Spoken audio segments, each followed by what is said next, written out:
Halo, selamat pagi semuanya. Saya Lolon Windra dari BINUS angkatan 2010. Nik saya 14011118850 masih inget ya sampai sekarang. Nah, saya dari jurusan Sastra Inggris, sekarang berusahanya itu di bidang digital agency.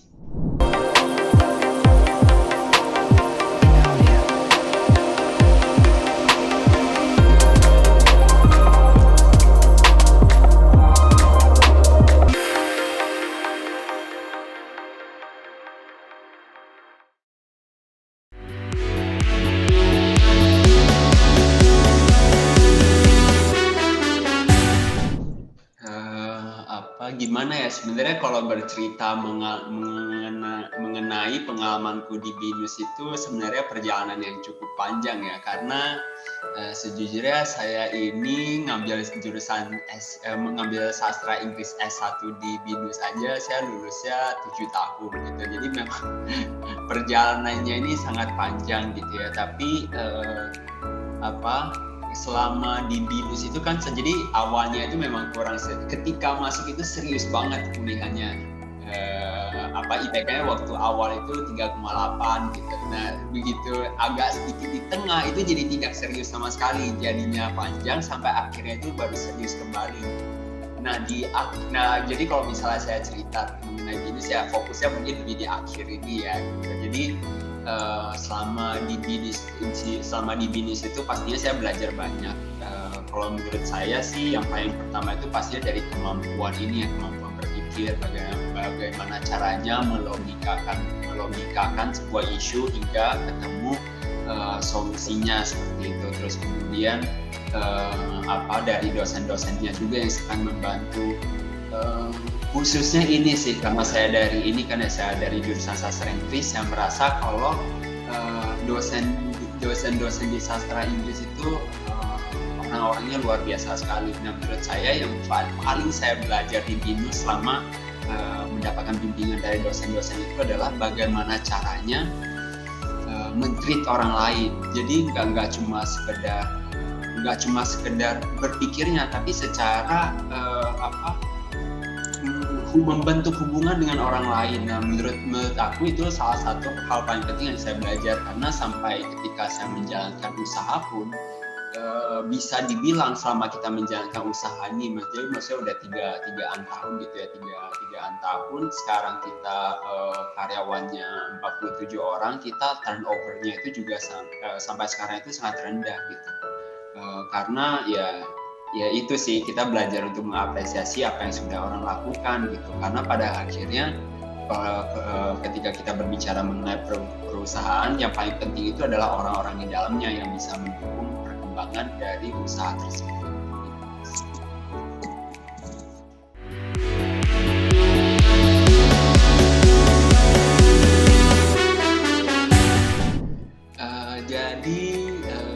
Jadi sebenarnya kalau kita lihat dari jurusan yang sebelumnya diambil ketika memasuki dunia kerja ini, apa yang saya lakukan ini sekarang ini cukup berbeda jauh ya. Jadi yang sekarang ini dijalankan itu adalah digital agency. Nah, jadi jadi sebenarnya Space and Shapes ini adalah perusahaan paling pertama yang kita kerjakan. Nah, sebenarnya memulai usaha ini karena awalnya itu jadi hobinya itu memang sebenarnya tertarik dengan dunia audiovisual ya. Jadi sebelum memulai usaha itu pernah ngerjain apa aja, pernah ngerjain grafis untuk dulu inget banget dulu ya. Jadi pernah ngerjain grafis untuk Noah manggung, untuk Bunga Citra Lestari manggung gitu. Habis itu pindah lagi ke institusi kesenian, pernah ikutan pameran di Galnas gitu. Sampai akhirnya pernah juga ngerjain editing sinetron. Nah, sampai akhirnya baru masuk ke dunia digital agency ini. Nah, awalnya membangun itu memang sulit banget sih. Gimana? Jadi selama ini kan kita aku kerjanya itu under perusahaan orang ya. Nah, jadi sebagai salah satu tim di sana itu kita lebih fokusnya itu ke ngerjainnya, executionnya gitu. Nah jadinya secara kemampuan berinteraksi dengan orang, mungkin ya secara koneksi dengan orang itu yang masih kurang. Nah mulainya itu benar-benar hanya dengan keinginan begitu, ada niat saja. Kita mulai dengan kayak bikin proposal dan kita menghubungi perusahaan, kayak sehari itu kita bisa menghubungin seratusan usaha gitu, kita teleponin, kita email, nggak ada yang balas sama sekali, nggak ada yang balas ya, karena emang yang dikerjakan waktu itu ngaco banget gitu kan. Nah sampai akhirnya baru kita beruntung ya, ada satu usaha kecil, mungkin aku sebut namanya juga karena apresiasi banget sampai sekarang gitu. Meskipun dia usahanya udah nggak bertahan ya selama pandemi sayang sekali, tapi namanya Banana, dia yang paling pertama mempercayakan proyek ke kami. Nah dimulai dari situ kita mulai bekerja sama dengan UMKM, jadi UMKM lainnya ya. Jadi mungkin ini sedikit gambaran juga, maaf agak skip. Jadi sebenarnya jadi nama perusahaannya itu adalah Space and Shapes. Nah kita ini adalah digital agency yang fokusnya itu awalnya itu ketika kita mengerjakan, fokusnya itu lebih ke social media handling. Nah akhirnya kita mulai setelah dapat Banana itu mulai masuk klien lainnya. Nah sampai suatu saat itu ketika pandemi itu kita ngerasain banget susahnya bertahan di masa pandemi, karena ketika kita kerjasama dengan terutama ketika bisnis model kita itu fokusnya UMKM, di saat itu UMKM itu pada nggak survive. Nah sampai akhirnya tapi selama pengerjaan itu kita terus-terusan belajar. Nah salah satu hal yang beruntung itu adalah karena kita punya teman sebenarnya dari perusahaan juga yang mereka kayak bisa sharing knowledge, sharing experience mereka, kerjasama dengan agensi itu seperti apa sih dari perspektifnya orang brand. Nah dari situ kita juga belajar. Nah perlahan itu selama pandemi, jadi agensi ini juga dibangunnya ketika pandemi gitu ya. Nah jadi ketika selama pandemi itu berjalan, perlahan itu kita transisi, kita mulai mencoba untuk lebih profesional, kita mulai mencoba untuk engage brand yang lebih yang memang sudah established. Salah satunya misalnya Danone gitu, Kalbe, Orang Tua Group seperti itu. Nah sampai akhirnya ya udah lebih stable ya, mungkin bisa dibilang stable lah, tapi ya nggak ada yang stable sih di dunia usaha seperti.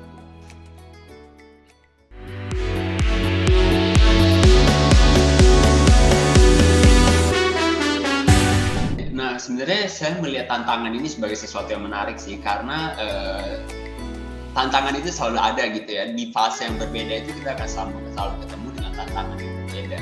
Nah ketika di fase awal kita itu tantangan terbesarnya itu adalah seperti yang tadi aku sudah ceritakan.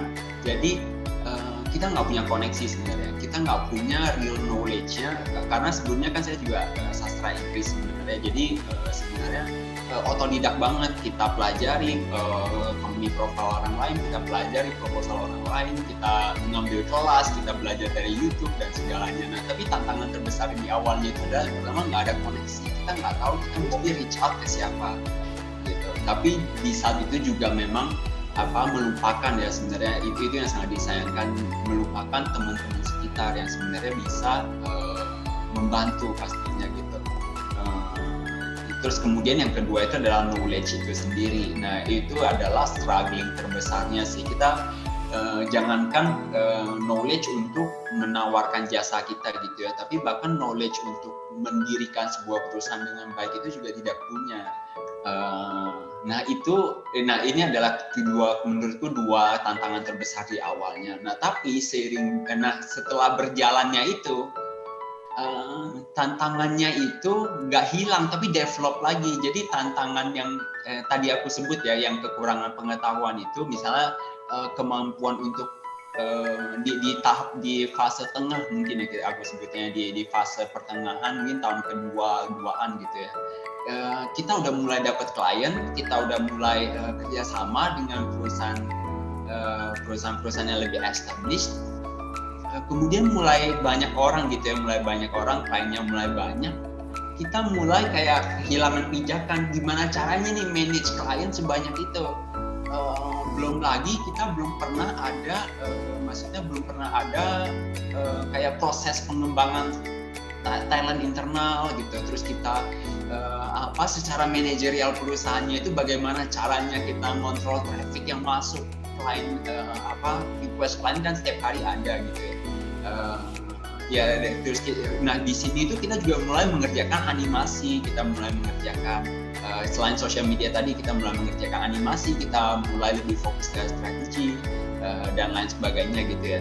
Nah itu mulai kebingungan dengan trafficnya. Terus kemudian karyawan ini cara manage-nya gimana, kok jadi rame gitu. Nah sampai pernah ada di masa transisi itu, tapi ini di fase awal ya, pernah ada masa transisi di mana kita udah perusahaannya itu bertujuh. Nah jadi di antara bertujuh ini ada aku sama adikku namanya Robin gitu ya. Nah di tengah transisi ini 5 orangnya itu keluar sekaligus, jadi kosong udah, sisa kita berdua. Nah itu salah satu kesulitannya sih. Nah tapi akhirnya kita berdua benar-benar ngurusin, terus akhirnya kita cariin orang buat menggantiin, akhirnya kita fill in lagi positionnya, kita jalan dan kita mulai sadar lah beberapa hal kalau manajerial karyawan itu penting gitu. Terus kemudian salah satunya juga yang kita kesulitan itu finance gitu, di mana tahun pertama itu pencatatan keuangannya itu berantakan banget, terus kemudian nggak ada pajaknya, nggak ada apa-apa, tiba-tiba harus kerja sama dengan perusahaan yang udah established, mereka maunya itu kita udah ini yang usaha kena pajak gitu, akhirnya baru diurusin semua, dikejar seperti itu. Nah tapi begitu kita udah masuk fase yang sekarang, mungkin kalau udah masuk fase yang sekarang itu, nah selain tantangannya itu develop gitu ya, nah menurutku juga yang bikin tantangan ini develop sebenarnya adalah impian kita sendiri, yang awalnya kita melihatnya ini, terus pastinya kita ada tujuan berikutnya lagi yang ingin kita tuju. Nah sekarang ini kita berusaha untuk creating end-to-end digital services sebenarnya, yang dimana misalnya kita sekarang punya specialships yang lebih bergerak di bidang strategik gitu, kreatif. Nah kita sekarang kita sekarang sudah punya Morning Sky, itu adalah PH. Di awal tahun kemarin ini kita sempat launching film kita sendiri, penontonnya 500.000 seperti itu. Nah jadi udah punya strategik, udah punya kreatif, bisa produce konten sendiri. Terus kemudian kita juga jadi di tengahnya ini kita juga sebenarnya ada kerjasama dengan, nah mungkin teman-teman dari Binus ada juga yang tahu namanya J Radite dari Hash Entertainment. Kita akhirnya melakukan ini yang mungkin bisa dibilang penggabungan untuk ngejadiin digital agency end-to-end services ini. Jadi sekarang kita juga punya influencer management, terus kemudian kerjasama dengan orang lagi untuk membuat enabler. Nah, terus kita juga ada mengakuisisi perusahaan konten CRM yang dimana mereka bisa create personalized content. Nah, semuanya itu kan sebenarnya menghadirkan tantangan baru ya. Dimulai yang awalnya itu kesulitan mencari klien, kemudian beralih ke manajerial, kemudian beralih ke kerjasama yang tingkatannya menurutku lebih tinggi, lebih sulit gitu. Jadinya itu sih, jadi itu adalah tantangannya.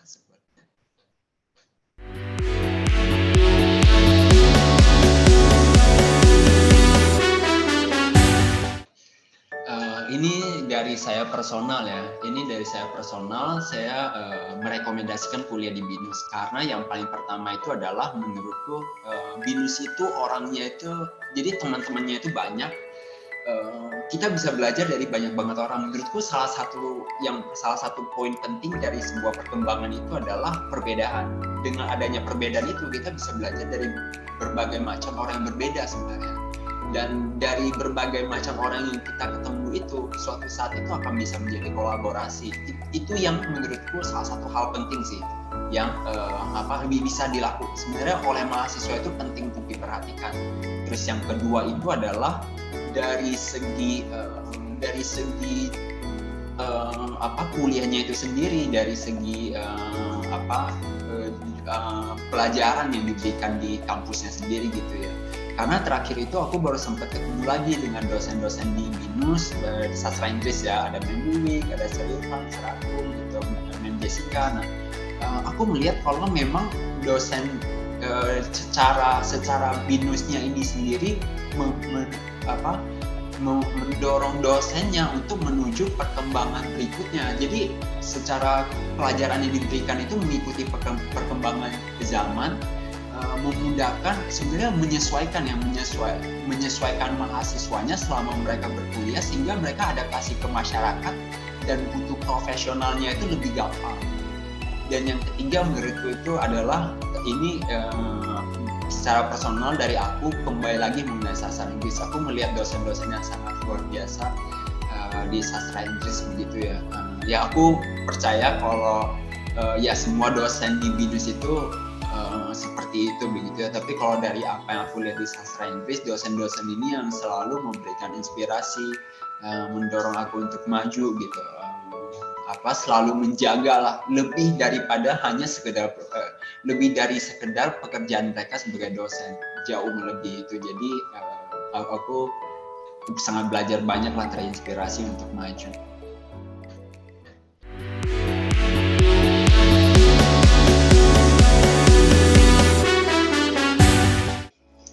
Baik, sebenarnya gimana ya, kalau ini sebenarnya menurutku pertanyaan yang sangat menarik juga sih. Pastinya setiap orang berbeda-beda, tapi buat aku sendiri pertanyaan yang sangat menarik mengenai goals ini ya, terutama goals pribadi. Nah kalau yang paling pertama itu kan pastinya ini ya maksudnya, tapi sedikit dulu mengenai usahanya, kan pastinya sebenarnya lebih ke mengembangkan usaha. Nah goals aku yang sekarang ini dalam jangka waktu paling dekat ini adalah sebenarnya aku sedang belajar untuk menjalani hidup ini lebih balance sih. Jadi aku juga jadi selama ini lebih ke mengejar apa yang ada di depan gitu. Kenapa menurutku ini pertanyaan yang menarik? Jadi karena menurutku ketika kita berusaha, ketika kita mengejar apa yang ada di depan, tapi mungkin ini agak terlalu ekstrim ya. Jadi Pak Yopi kalau mau cut-cut aja, tapi menurutku ketika kita mengejar sesuatu itu bisa menjalani hidup dengan balance itu adalah privilege menurutku. Ketika kita berusaha, apakah kita memulai dari awal, itu dibutuhkan effort, dibutuhkan waktu yang sangat banyak gitu. Jadi maksudnya di awal itu, ketika awal banget kita ngebangun agensi itu, ada kali maksudnya setiap harinya itu, termasuk Sabtu Minggu itu kita per harinya itu kerja sekitar 20-18 jam, mungkin sekitaran itu, dan itu terus menerus berjalan selama 3 tahun, yang dimana kita udah mulai melihat mungkin maksudnya agak pengen ini ya, mungkin menyehatkan diri, pengen hidup lebih baik juga maksudnya. Jadi kita mulai, aku dan Robin terutama, jadi kita berdua sama-sama founding, kita berdua itu mulai menyesuaikan case-nya lebih, atau sebenarnya bisa jadi ada orang yang dari awal itu sudah menemukan pace-nya, tapi aku sama Robin itu sayangnya tidak. Jadi untuk aku sendiri mungkin bisa jadi sama dengan Robin, tapi untuk aku sendiri sedang berusaha untuk menemukan pace-nya. Jadi keluarga aku juga baru pindah ke Jakarta sebenarnya, jadi ada papa mama, ada koko itu pindah ke Jakarta. Nah aku jadi goal paling dekatnya itu adalah live a more balanced life gitu, spend more time, bisa tetap menjalankan usaha tapi spend more time dengan family, dan visi usahanya itu tetap bisa tercapai seperti itu.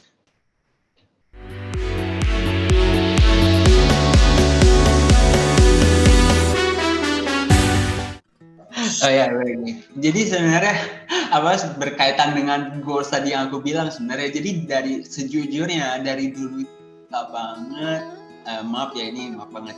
Tapi suka banget main game, baca komik gitu ya. Mungkin seperti kebanyakan orang lah ya.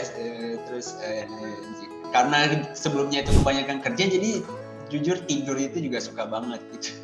Nah jadi sekarang itu karena jadi selama kita ngerjain agensi ini benar-benar kayak terhindar banget dari main game, jadi benar-benar nggak nyentuh setiap harinya itu pekerjaan. Karena sekarang itu jadinya mulai bisa ngejalanin hobi itu lagi, jadi kayak main game lagi, bareng adik, bareng keluarga gitu main gamenya. Terus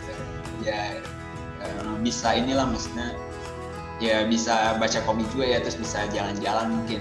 Jadi soalnya salah satu yang jarang banget dilakukan itu adalah kayak jalan-jalan sebenarnya, nggak tahu jalannya sama sekali, bahkan sebelumnya tuh nggak pernah ke nggak pernah ke manapun gitu.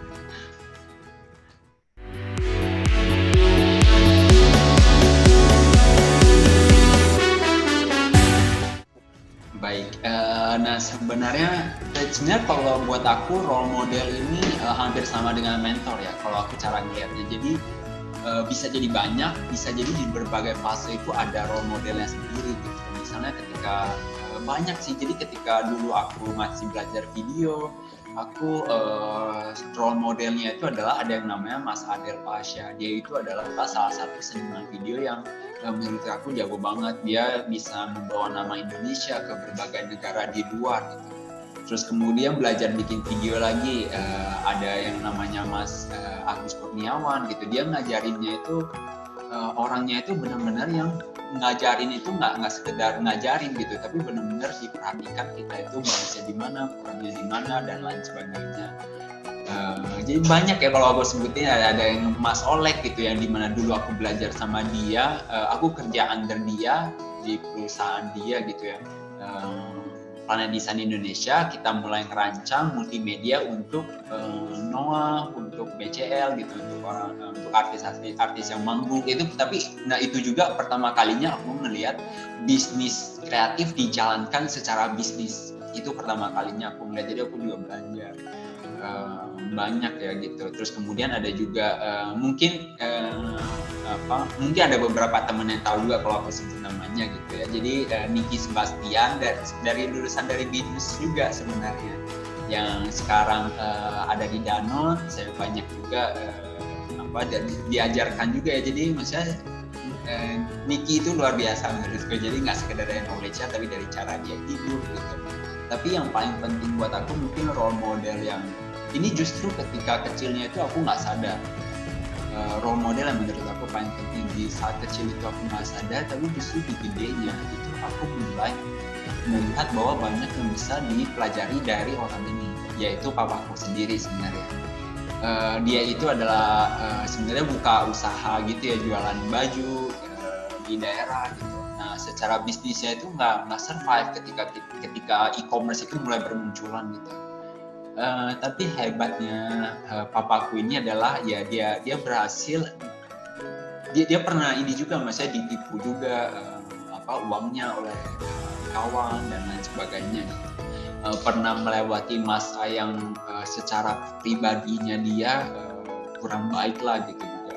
Nah, tapi dia berhasil melewati semua masa itu, mengkuliahkan kita 3 bersaudara, sampai akhirnya sampai sekarang itu juga masih banyak memberikan experience untuk menjadikan aku apa yang aku sekarang gitu. Jadi ya luar biasa sekali ya, banyak kesulitan yang dia hadapi yang mungkin belum bisa aku ceritakan sekarang, tapi ya mungkin kalau dibilang role model sih papaku banget.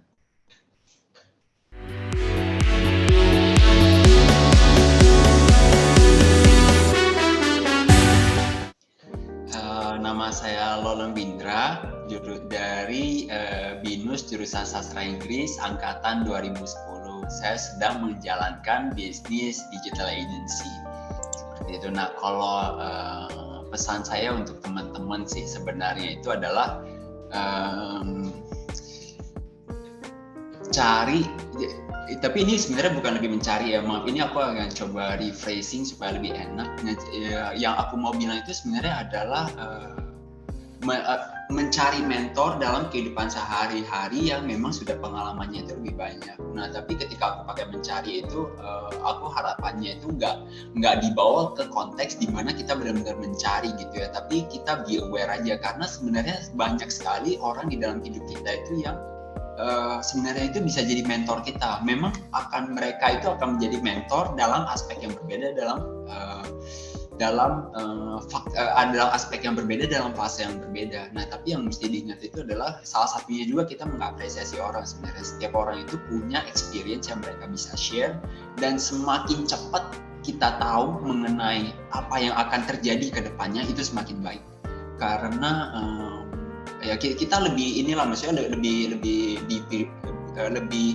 buat aku menjadi realistis itu adalah salah satu hal yang penting. Bukan berarti kita setiap saat itu menjadi realistis, tapi menjadi realistis dalam hidup itu, melihat tantangan yang ada ke depannya dan bersiap untuk menghadapinya itu penting. Misalnya ketika dulunya saya udah berani untuk ngobrol dengan lebih banyak orang gitu, kita nggak akan shock ketika ada project lebih banyak, ada karyawan lebih banyak, itu kita udah be prepared gitu. Kalau ya realistis aja gitu, ketika kita sebagai perusahaan kita memang berhasil misalnya ngedapetin klien, memberikan gaji misalnya, tapi ada visi, setiap karyawan itu punya visinya sendiri, dan kalau perusahaan sudah tidak mampu menopang visi dari karyawannya sendiri, karyawannya akan pergi. Realistis aja gitu, kita emang udah harus bersiap, kita udah tahu dari dulu dan kita bersiap, jadi kedepannya itu kita selalu siap lah gitu.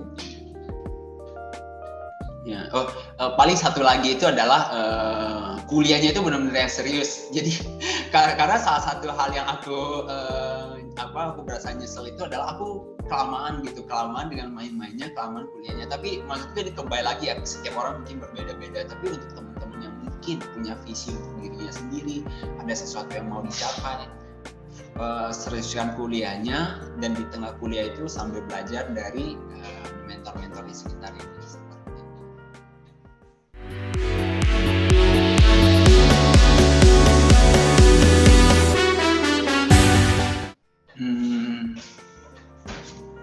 Ya sebenarnya ini aku tahu sih, kalau mengenai satu kalimat untuk BINUS ya, sebenarnya aku tahu ini sebenarnya merupakan salah satu keahlian BINUS yang menurutku luar biasa dan sangat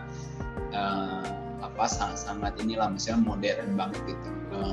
Jadi kalau satu kalimatnya itu adalah terus berkembang, terus maju, dan selalu menyesuaikan dengan perubahan zaman yang ada ini untuk membantu mahasiswanya itu lebih gampang beradaptasi dengan masyarakat yang semakin berbeda sekarang.